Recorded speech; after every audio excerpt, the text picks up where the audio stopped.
ನಾವು ಒತ್ತಾಯ ಮಾಡ್ತೀವಿ. ಈಗ ಇಂಥವ್ರು ಇಟ್ಕೊಂಡು ನೋಡಿ, ಒಳಗೆ ಹೊರಗಿನ ಶತ್ರುಗಳನ್ನ ಅಟ್ಯಾಕ್ ಮಾಡ್ಬೋದು, ಹಿತಶತ್ರುಗಳು ಜೊತೆಯಲ್ಲಿದ್ದು ಇವ್ರು ಚಾಕು ಹಾಕೋದು. ಇಂಥವ್ರು ಮುಲಾಜಿಲ್ಲ, ಇಂಥವ್ರ ಮೇಲೆ ಶಿಸ್ತು ಕ್ರಮ ಜರುಗಿಸಬೇಕು.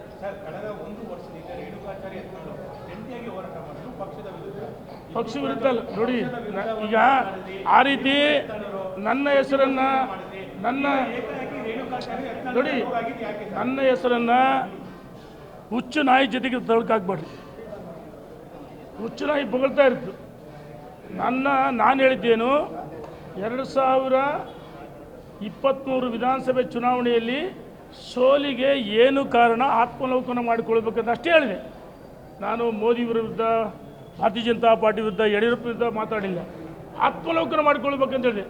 ಈ ದೇಶದಲ್ಲಿ ನರೇಂದ್ರ ಮೋದಿ ಮತ್ತೊಮ್ಮೆ 3ನೇ ಬಾರಿ ಪ್ರಧಾನಮಂತ್ರಿ ಆಗಬೇಕು, ಕರ್ನಾಟಕದಲ್ಲಿ ಹೊಸ ತಂಡ ಬರಬೇಕಂತ ಹೇಳಿದ್ರೆ ಎಷ್ಟು ಮಾತಾಡಿದ್ದೀನಿ. ಬಿಟ್ಟರೆ ಭಾರತೀಯ ಜನತಾ ಪಾರ್ಟಿ ವಿರುದ್ಧವಾಗಿ ಮೋದಿ ಯಡಿಯೂರಪ್ಪ ವಿರುದ್ಧ ಒಂದೇ ಒಂದು ಮಾತಾಡಿದರೆ, ನೀವು ವಿಡಿಯೋ ತುಣುಕುಗಳು ಕೊಟ್ಟರೆ ನಾನು ರಾಜಕೀಯ ನಿವೃತ್ತಿ ಆಗ್ತೀನಿ, ಈ ವಿದೇಶ ಅಂದರೆ ಯತ್ನಾಳ್ ಮತ್ತೊಮ್ಮೆ ಸವಾಲಾಗ್ತೀನಿ, 40,000 ಕೋಟಿ ಭ್ರಷ್ಟಾಚಾರ ಆಗಿದೆ ಅಂತ ಹೇಳಿದ್ರೆ ನೀವು ದಾಖಲೆ ಬಿಡುಗಡೆ ಮಾಡಬೇಕು, ಬಹಿರಂಗ ಚರ್ಚೆ ಬನ್ನಿ. ಇಲ್ಲದೇ ಇದ್ದರೆ ರಾಜಕೀಯದಿಂದ ನಿವೃತ್ತಿ ಆಗ್ಬೇಕಂತೇಳಿ ನಾನು ಒತ್ತಾಯ ಮಾಡ್ತೀನಿ. ಧನ್ಯವಾದಗಳು. ನಾನು ಯಾರ ವಿರುದ್ಧ ಅಸಮಾಧಾನ ಹೊರಹಾಕಿಲ್ಲ. ಸೋಲಿಗೆ ಏನು ಕಾರಣ, ಈ ದೇಶದಲ್ಲಿ ಮತ್ತೊಮ್ಮೆ ನರೇಂದ್ರ ಮೋದಿ ಪ್ರಧಾನಮಂತ್ರಿ ಆಗಬೇಕು, ಅದು ನಮ್ಮೆಲ್ಲರ ಅಪೇಕ್ಷಿತ, ಅಷ್ಟೇ ನಮ್ಮ ಉದ್ದೇಶ.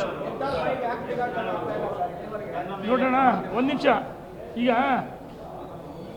ಅಂತ್ಯ ಇದು. ಯಾರು ನಾನು ಮಾತ್ರ ನಂದು ಅಂತ್ಯನೇ. ಈಗ ಪ್ರಕಾಶಮಾನವಾಗಿ ದೀಪ ಉರಿತೇ ಇರುತ್ತೆ. ಯಾಕೆ ಉರಿತೆ? ಒಂದೇ ಸರಿಗೆ ಬರ್ಸ್ಟ್ ಆಗುತ್ತೆ.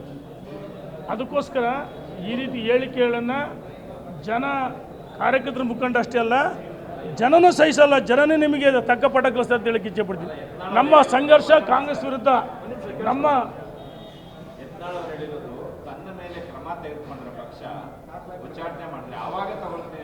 ನೋಡಿ,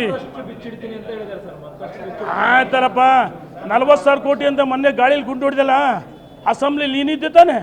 ವಿರೋಧ ಪಕ್ಷ ನಾಯಕರು ಸಿದ್ದರಾಮಯ್ಯನವರು ಚರ್ಚೆ ಮಾಡಿಲ್ಲ, ಅವ್ರದ್ದು ದಾಖಲೆಯಲ್ಲ. ಬಿಡುಗಡೆ ಆಗಿದ್ದು 4,000 ಕೋಟಿ, ಮೊದಲನೇ 2,000, ಎರಡನೇ 2,000, 4 ಇಲಾಖೆಗೆ ಹಂಚಿದ್ದಾರೆ. ಇಲ್ಲೆಲ್ಲಿ ಭ್ರಷ್ಟಾಚಾರ ಆಗುತ್ತೆ? ಅದೇನು ಬಿಚ್ಚಬೇಕು? ಅವತ್ತೇ ಬಿಚ್ಚಬೇಕಾಯ್ತು ಬಂಡವಾಳದಿಂದ. ಅಸೆಂಬ್ಲಿಗೆ ಹೇಳ್ಬೋದಲ್ಲ ಭ್ರಷ್ಟಾಚಾರ ಆಗಿದ್ದರೆ. ಈ ರೀತಿ ಗಾಳಿಯಲ್ಲಿ ಗುಂಡು ಹೊಡೆದು ಬಿಜಾಪುರದ ಒಬ್ಬ ಪ್ರಭಾವಿ ಸಚಿವರ ಜೊತೆ ಮ್ಯಾಚ್ ಫಿಕ್ಸ್ ಮಾಡಿಕೊಂಡು ಕಾಂಗ್ರೆಸ್ ಏಜೆಂಟ್ ಹತ್ರ ಮಾತಾಡ್ತಿದ್ದಾರೆ. ಕಾಂಗ್ರೆಸ್ಸಿನ ಫಲಾನುಭವಿಯಾಗಿ ಹೊರಟಿದ್ದಾರೆ. ಧನ್ಯವಾದಗಳು.